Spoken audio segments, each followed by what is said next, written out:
Shalom, shalom, Israel. It's your brother Ananias, and this is A.O.I, another edition of Truth Be Told. Friends 102, the real deal.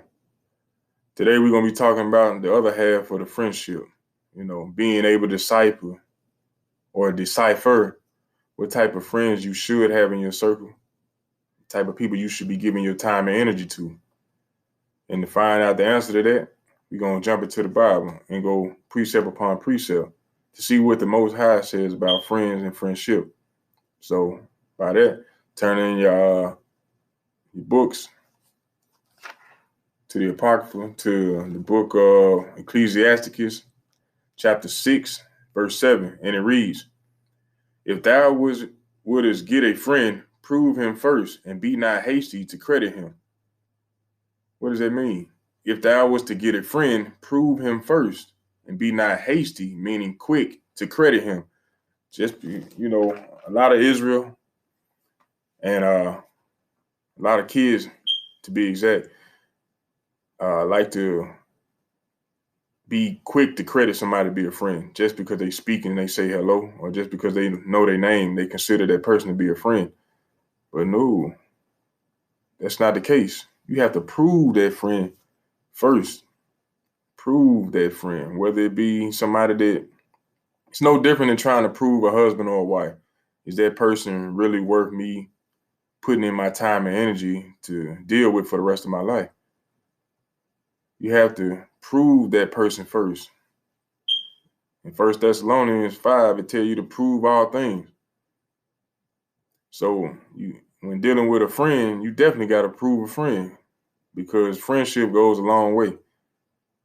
And it could cause a lot of heartache and pain if you pick the wrong friends. A lot of long time suffering. But we're going to continue on. From there, we want to go to Luke chapter 6, verse 31. And it reads, "And as ye would that men should do to you, ye do also to them likewise." So what is that? That's basically your golden rule that you've been taught since grade school. Do unto others as you would have them to do unto you. Makes sense, correct? So when you finding and dealing with friends or people that you're going to associate, give your time and energy to, you need to make sure that you first are that type of person that's going to treat other individuals the same way that you want to be treated. And the friend that you choose to hang around with or associate with, you need to make sure that that friend got the same mindset. Because if you're not on the same page, 9 times out of 10, that's not your real friend. They're going to have hidden agendas and different motives in the back of their mind. Or they might listen to the things that you have to say, but they ain't going to treat you the way they want to be treated. So they'll end up giving you false doctrine, bad advice, things of that nature. But from there, let's go to Proverbs 17 and 17. Proverbs 17 and 17. And it reads, "A friend loveth at all times, and a brother is born for adversity." A friend loveth at all times. All times. That's a real friend. Gonna love at all times. What does it mean to love? Let's find out what God said love is. Let's go to 1 John chapter 5, verse 3. And it reads, "For this is the love of God, that we keep his commandments, and his commandments are not grievous." So the Most High said love is keeping his commandments. So at all times, you need to be thinking about finding friends that's going to be in line or in tune with keeping the commandments and speaking on the commandments. Those are the friends that you need in your life. Those are the friends that are going to mean you well. It says in Proverbs 17 and 17, "A friend loveth at all times." So he'll be keeping the commandments at all times and keeping you in line. When you thinking otherwise or having wicked thoughts, that person's supposed to realign you back with the commandments. Show you where you're going wrong for your benefit, for your good. "A friend loveth at all times, and a brother is born for adversity." We all have brothers and sisters, but this is not necessarily meaning the worldly sense. Coming up, having brothers and sisters, you're arguing, having adversity at all times. That's not exactly what it's talking about. It's talking about a brother is born for adversity. Other brothers is born into this truth. They born to stay right by your side to go through this adversity with you, to help you through, as well as you to help them through. Think about these things. Born for adversity. Because in order to be saved at the end by the Most High, through the strength of his son, you got to endure to the end. You're going to have tribulations. You're going to have adversity. So you're going to need a brother and sister to lean on in times of adversity. That's what it's speaking on right there. But for now, let's go to Proverbs 18 and 24. You know, we're going to be in Proverbs quite a bit. Why? Because it's a book of wisdom. And when you're dealing with trying to find friends and lining them up, dealing with friendship, you need to understand what wisdom is. You need to have a clear understanding as to what a friend is. So from there, let's go to Proverbs 18 and 24. And it reads, a man that have friends must show himself friendly, and there is a friend that sticketh closer than a brother. It's exactly true. You'll have brothers and sisters in your household when you're growing up, but you'll also have that friend from childhood or that you meet that's ride or die. You know, that's there for you, for your benefit. Say that sticketh closer than a brother. You'll have friends, brothers and sisters in this truth that's going to stick closer to you than your actual blood relative or your blood siblings. That's what a true friend is. A man that have friends must show himself friendly. Of course, that's plain. That's evident. You know, if you want friends, you got to be friendly. Ain't nobody trying to be the friend of an asshole. Ain't nobody going to be dealing or trying to be the friend of somebody that's always angry, somebody that's always spiteful. That person will find themselves by themselves. Think about that. A man that have friends must show himself friendly, and there is a friend that sticketh closer than a brother. That's absolutely true. So we got to consider those things when dealing with the people that we prove to be friends. When dealing with friendship, watch who you hang around. Consider yourself and consider them before calling them a friend. From there, let's go to Proverbs 13 and 20. This is the book of Proverbs, chapter 13, verse 20, and it reads, he that walketh with wise men shall be wise, but a companion of fools shall be destroyed. So this is going into talking about the company that you keep. He that walketh with the wise shall be wise. Why would you want to associate yourself with somebody who does not want to walk with somebody that's wise? Because they're going to be making foolish mistakes. They're going to have foolish thoughts, foolish rhetoric. But when you walking with somebody who constantly trying to walk in the counsel of the wise, they'll lead you to be counsel in wise matters or give you wise advice to help you. But it said, but a companion of fools shall be destroyed. Think about the things that you do in life. Why would you associate or seek advice from those who have no knowledge of how to obtain the things that you seek, nor do they have those things?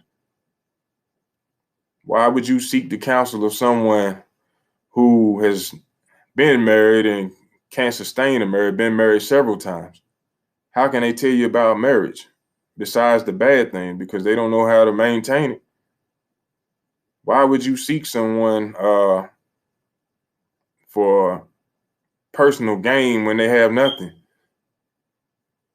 Why would you ask that person for that information? It's foolish. So you will get foolish results.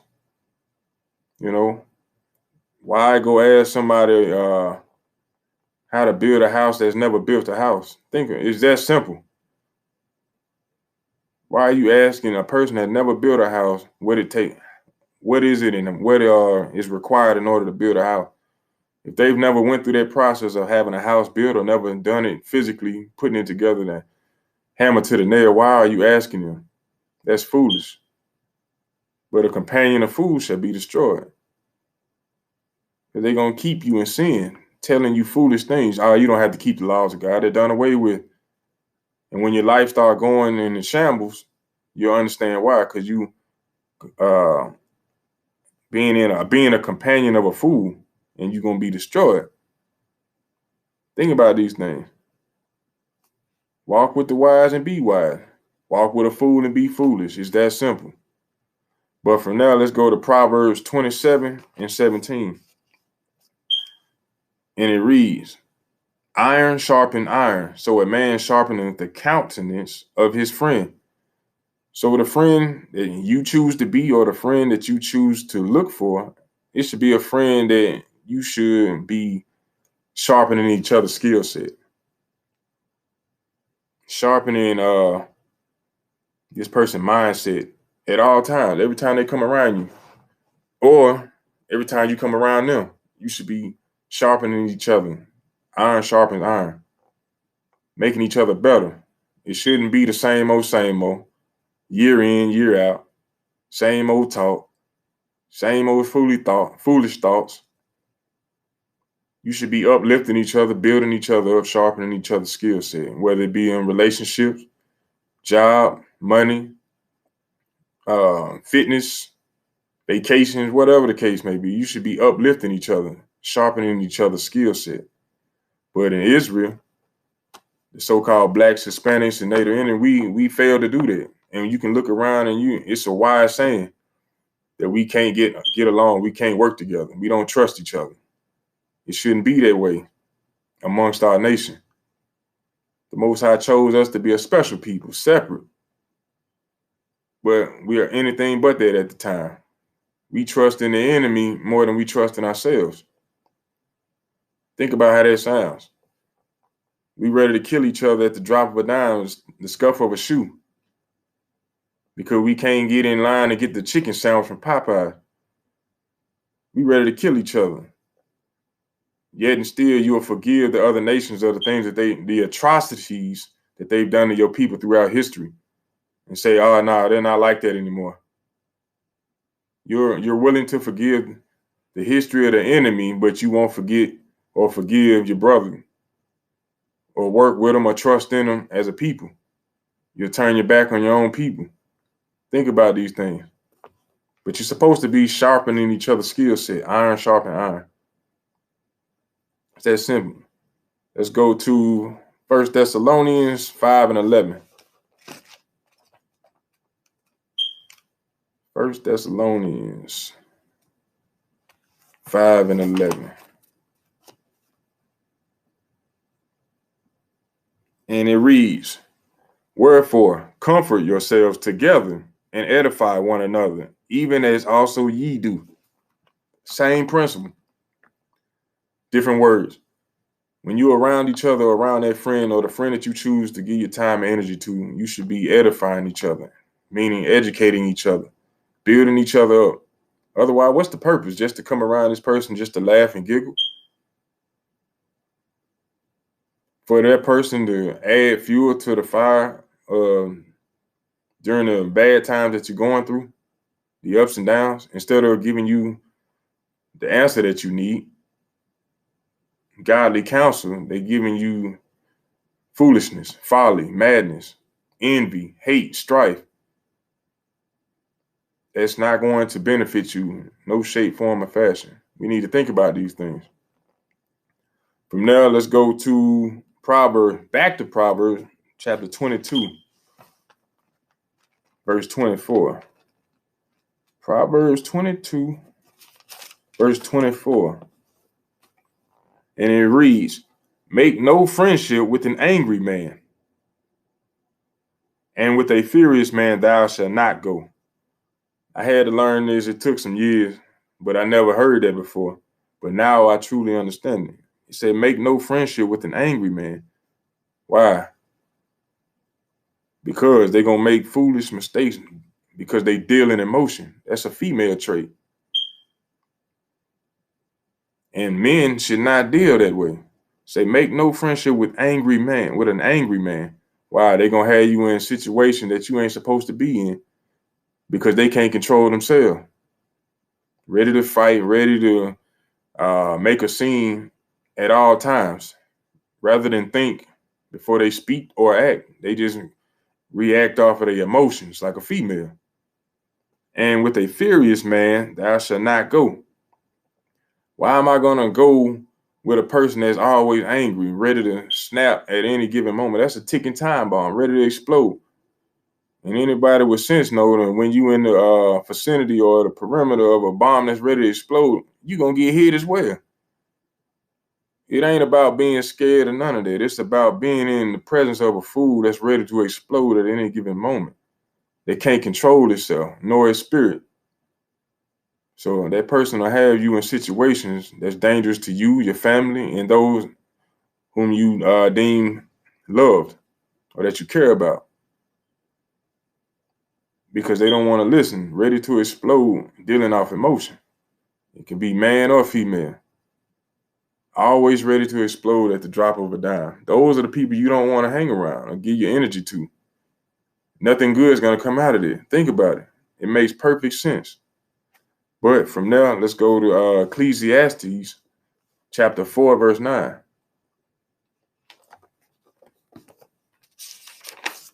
This is the book of Ecclesiastes, chapter 4, verse 9. And it reads, 2 are better than 1, because they have a good reward for their labor.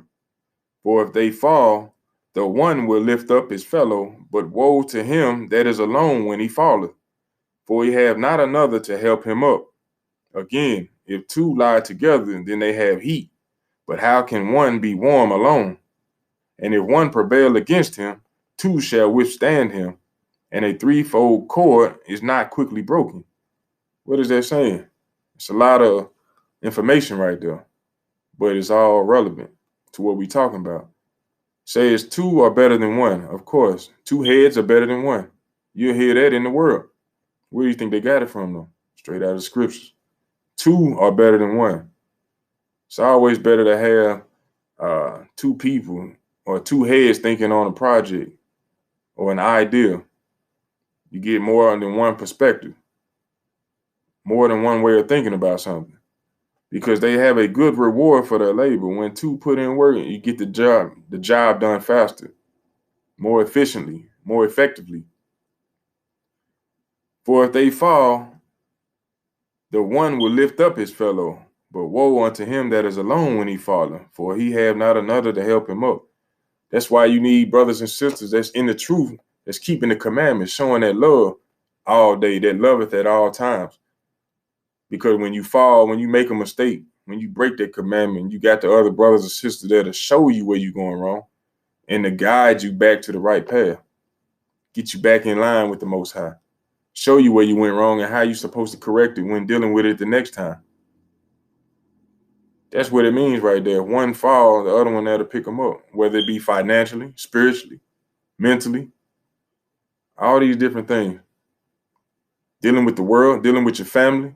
You're supposed to be able to go to your friend, your brother, your sister in the truth, and explain to them what's going on and seek godly counsel. They can direct you they should be able to direct you to the scripture that's going to help simplify your problem or your tribulation that you're going through. For if they fall, the one should lift up his fellow, but woe, meaning destruction, to him that is alone when he falleth.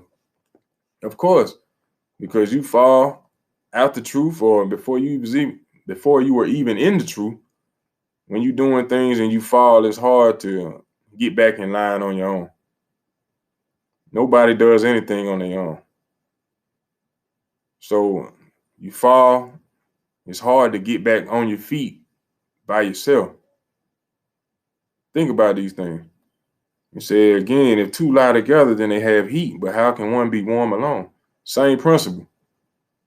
It's just like on a cold night, you and your wife, it's cold, you ain't got no heat. Just say, for instance, heat cut off, power's off, you're camping, whatever the case. You by yourself, it's hard to get that heat, but when you're together, bodies together, sleep, laying down, it's easy for that heat to come. But woe to him that is by himself. And if one prevail against him, 2 shall withstand him, and a threefold cord is not quickly broken. What does that mean? When you got more brothers and sisters that's in your circle, that's for your well-being, it's hard for individuals who are not to break your spirit, break your well-being. You know what I'm saying? When you got brothers and sisters with the same mindset and somebody who's a fool comes in and try to come with madness and folly, trying to destroy what you're building, and you got a three-chord of brothers and sisters or friends that understand what's going on, they're going to give you their godly advice, godly counsel to keep you focused and pushing forward. And they can give you the scripture that's going to keep you in line to keep you from dwelling on those thoughts, but pushing forward at all times. So from there, let's go to Proverbs chapter 15 and 21. Proverbs chapter 15, verse 21. And it reads, "Folly is joy to him that is destitute of wisdom, but a man of understanding walketh uprightly." What is that? In verse 22, "Without counsel, purposes are disappointed, but in the multitude of counsels they are established." It says, folly is joy to him that is destitute of wisdom. What is folly? Evil, wickedness, sin. Folly is joy to him that is destitute of wisdom, meaning that's joy to a person that's lacking understanding and wisdom. You know, to go out and sleep with as many women as possible, to wake up in the morning taking shots of liquor, to fire up their blunt in the morning. That's joy to that person who lacks understanding. You know, doing all these wicked things, that's joy. But a man of understanding walks uprightly. A man that got understanding, no, he ain't got time to be doing that. There's more important things to be doing in life. I got to read my scripts. I got to meditate on this word so I can walk that straight line, so I can teach my family the right way to live, how to bring them up, not according to the ways of the world, because the ways of the world have you as well as your family destroyed. Think about these things. You know it to be true. I don't have to go into grave detail. You already know what I'm talking about. So folly is joy to him that is lacking wisdom, but a man of understanding walk upright. He ain't got time to be doing that foolishness. Without counsel, purposes are disappointed, but in the multitude of counsels they are established. Without counsel, purposes are disappointed. When you ain't getting no counsel, you're going to be disappointed. But in the multitude of counselors, they are established. When you listening to a bunch of wise people, because you in the council of wise men, you'll be established. You'll start getting some understanding. Think about it. It's simple. And the basically thing that you want to take out of that is that when you ain't have no type of counsel, no type of planning with any type of counsel with anybody, your plans are generally going to fall because you only have one perspective of looking at things. That's what that friend is supposed to be there for, to help guide you and give you a different perspective on doing different things, or even connecting you or networking with other individuals that can help further the project, bring it on board, or give you more information on the things that you need. That's what the counsel is for. But we don't like to do that as a people. But we need to get back on course. Thus saith the Lord. So from there, let's go to Proverbs 13 and 4. This right here, I'll just read it. This is the book of Proverbs, chapter 13, verse 4. "The soul of the sluggard desire and hath nothing, but the soul of the diligent shall be made fat." The soul of the sluggard desireth and have nothing. That's a person. A sluggard is a lazy person, someone not willing to put in the work. And it said the soul of the sluggard desireth, meaning always wanting, and hath nothing. Why? Because they ain't putting in the work. It's that simple. It said, "But the soul of the diligent shall be made fat." So when you actually put in the work, you'll get something out of it. You'll live fat when you putting in that work. When you a sluggard and you just desiring, you just running your mouth. I want this, I want to go, I want to have, I need, but you ain't putting in no work, you ain't gonna have nothing. So if you want to when dealing with your friends or approving your friends or yourself, don't invest your time and energy to individuals who just run their mouth. Don't invest your time and energy to those who are not putting in work. Because eventually, the saying is true, birds of a feather flock together. So if you hanging around these type of individuals that do not put in the work, but just run their mouth and talk about what they want in life, but don't do anything about it, you too will do the same thing. You will become a sluggard. And then you'll wake up 5, 10, 15 years down the road and say, damn, I could have did this 20 years ago. But you was hanging around the wrong crowd, investing your time and energy in the sluggards because you didn't prove your friend first. You was quick to credit them. And the company that you kept delayed you from reaching your goals. Hey, don't shoot the messenger. I'm just bringing the message, you know? So from there, let's go to Romans chapter 12. Romans chapter 12, verse 10. And it reads, be kindly affectioned one to another with brotherly love and honor, preferring one another, not slothful in business, fervent in spirit, serving the Lord, rejoicing in hope, patient in tribulation, continually instant in prayer. What does that mean? Be kindly affectionate one toward another. That's their golden rule again. That's their Luke 6:31. Treat others how you want to be treated. Brotherly love. In honor, preferring one another. Show honor to your friends if you want honor in return. Conduct yourself in an honorable fashion. Not slothful in business, meaning don't be lazy, but fervent in spirit, on fire for the Lord, serving the Lord. Don't be giving your time and energy or investing your time with individuals who care less about the Lord, who know nothing about the Lord. They ain't going to keep you on fire, and they ain't going to serve the Lord. They're going to try to turn you away from the Lord because they hate the Lord. Say if you love him, you keep his commandments. So if you ain't keeping his commandments, you hate him. So if you say that you don't hate the Lord, you need to be picking up these scripts and learning what his commandments are. It's more than 10. Believe me, it's more than 10. What else does it say? Rejoicing in hope, patient in tribulation, continually instant in prayer. You need to rejoice in hope. What's the hope? That the Most High choose you to be selected when he come to gather his people.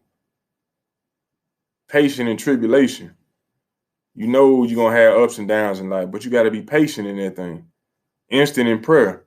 When things come and arise, you got to pray on those things and be patient that the Most High hearing you while keeping his commandments. Because you got to be keeping his commandments for him to hear your prayers. Note that. But you got to be patient in your tribulation. It's only a season. Everything happens for a time. There's a reason for everything. Things will come and things will go, but you got to be patient during your tribulation. You got to be able to display that same energy to your friend, and that friend should be doing the same to you to keep you in line during your tribulation. In constant or continually in prayer.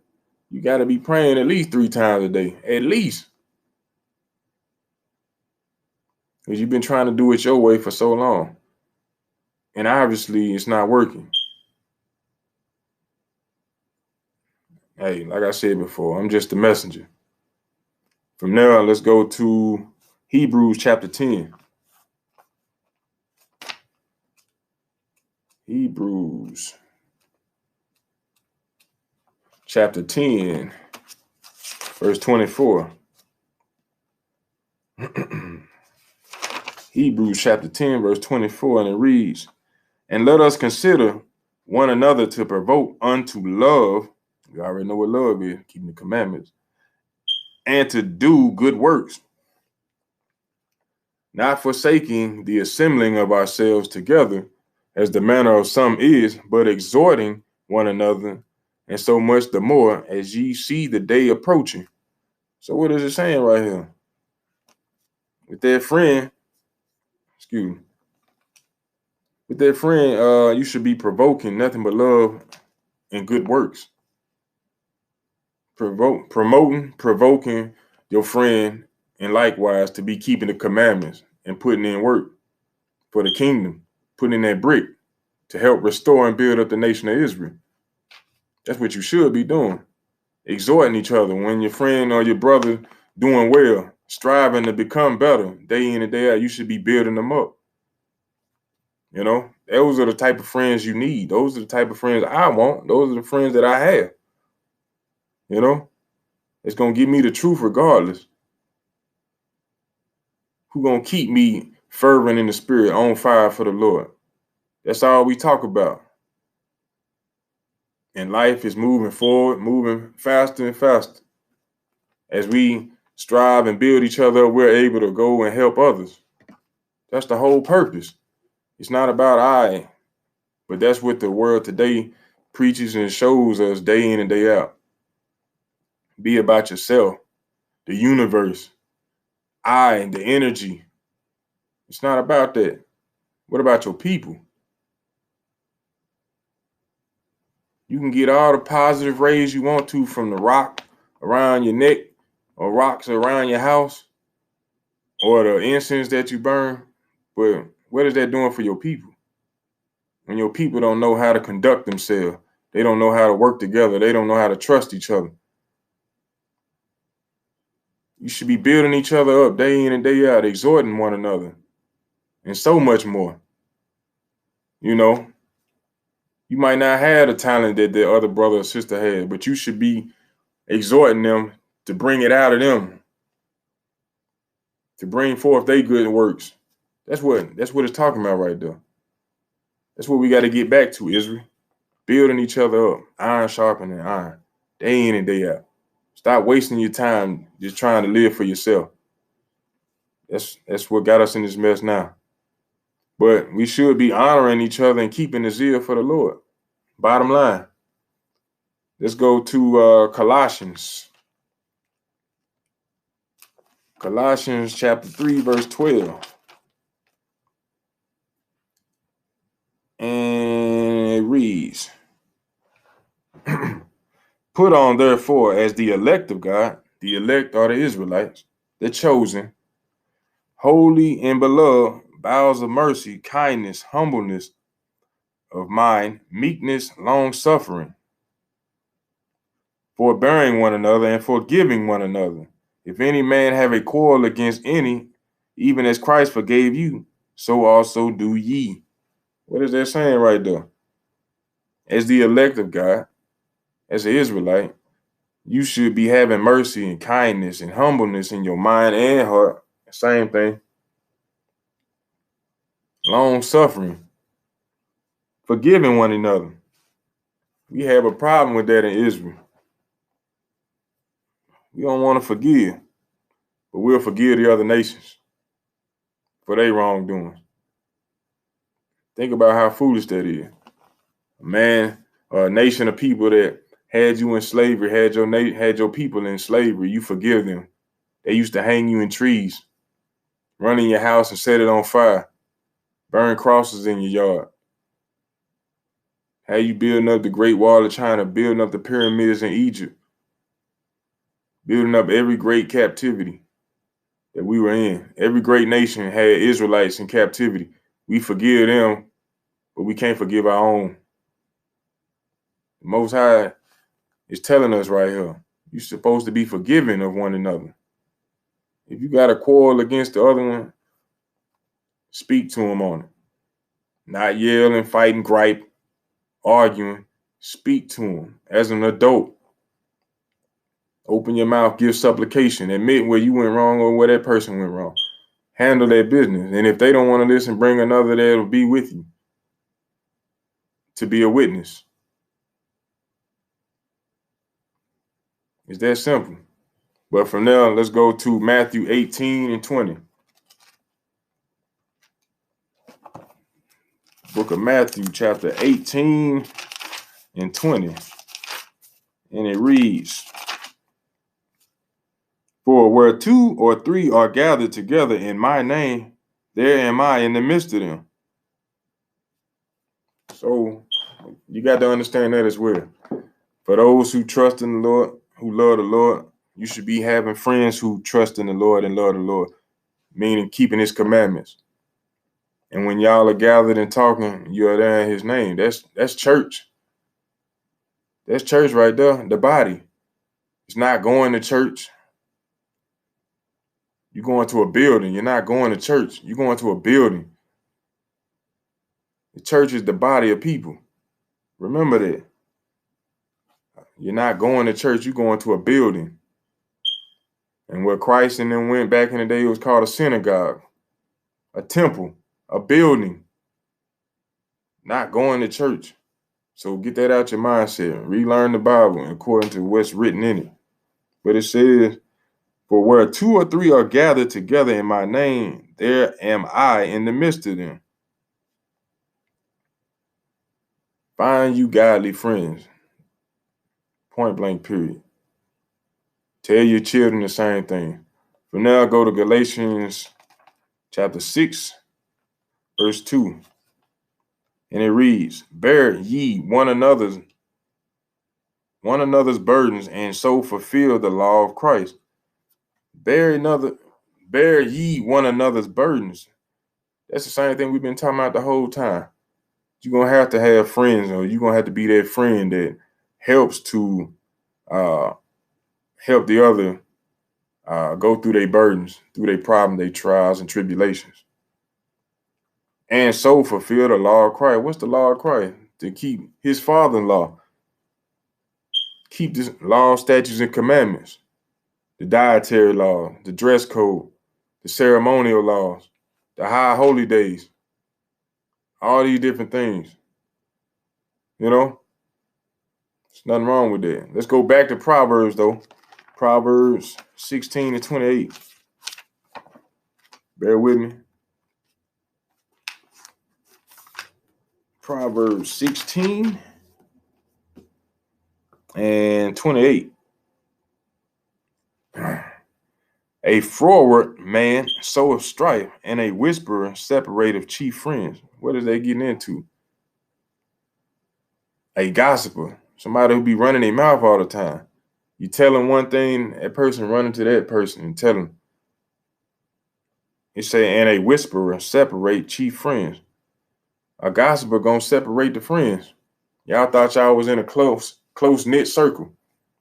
But you got that one brother or that one sister that's always running their mouth, can't hold water. Everything that is heard and everything that is said, rather than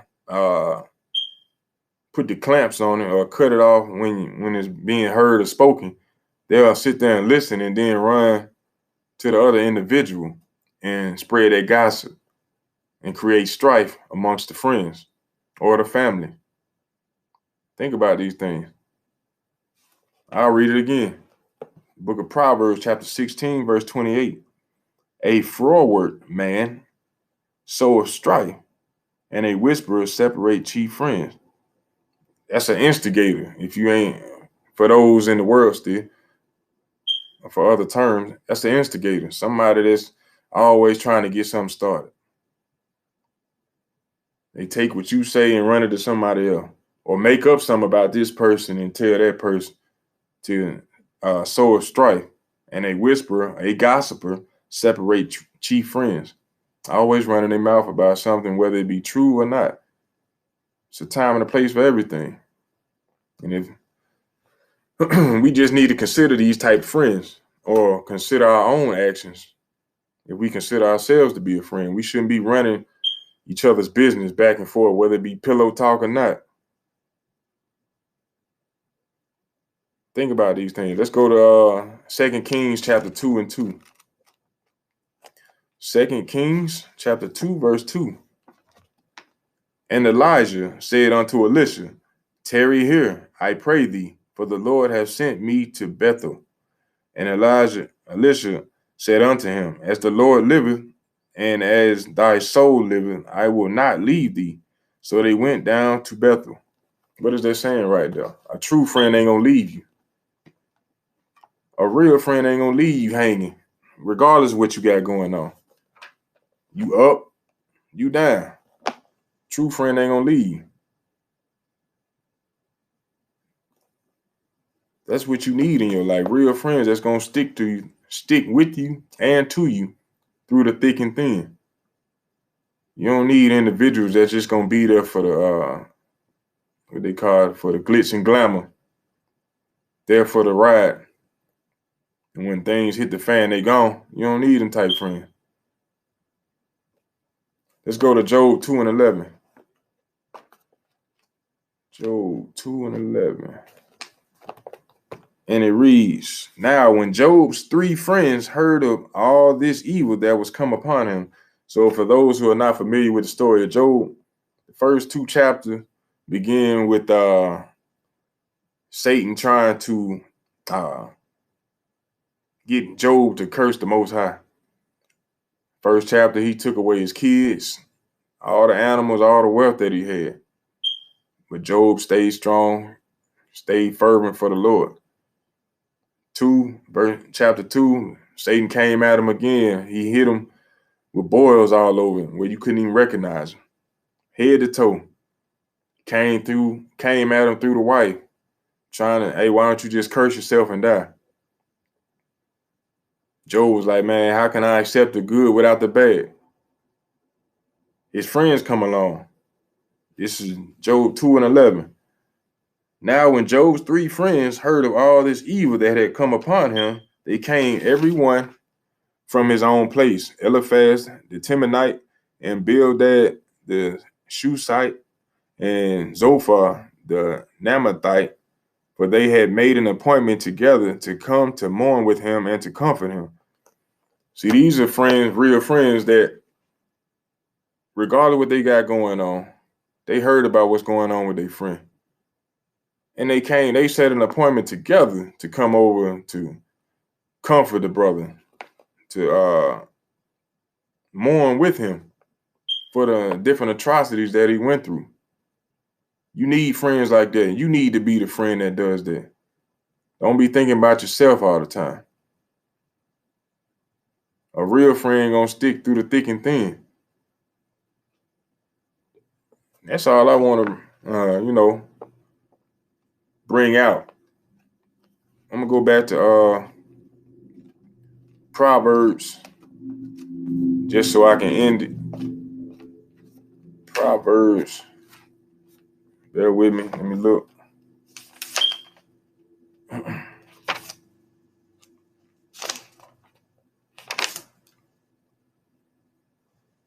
Yeah. I'm gonna go to Proverbs 3 and 5 and say, trust in the Lord with all thine heart, and lean not unto your own understanding. In all thy ways acknowledge him, and he shall direct thy paths. So, in a nutshell, when you dealing with a friend, when you proving a friend, consider all these things. Consider their ways, consider your ways. Make sure you're not dealing with a person that's a sluggard, an angry man, a foolish person, someone that's going to stick by your side, somebody that's going to have your best interests at heart, somebody that you can learn from, somebody that you can teach, somebody that's diligent, somebody, most importantly, going to be keeping the commandments, and make sure that you stay on board with keeping those commandments. So hopefully you learn something.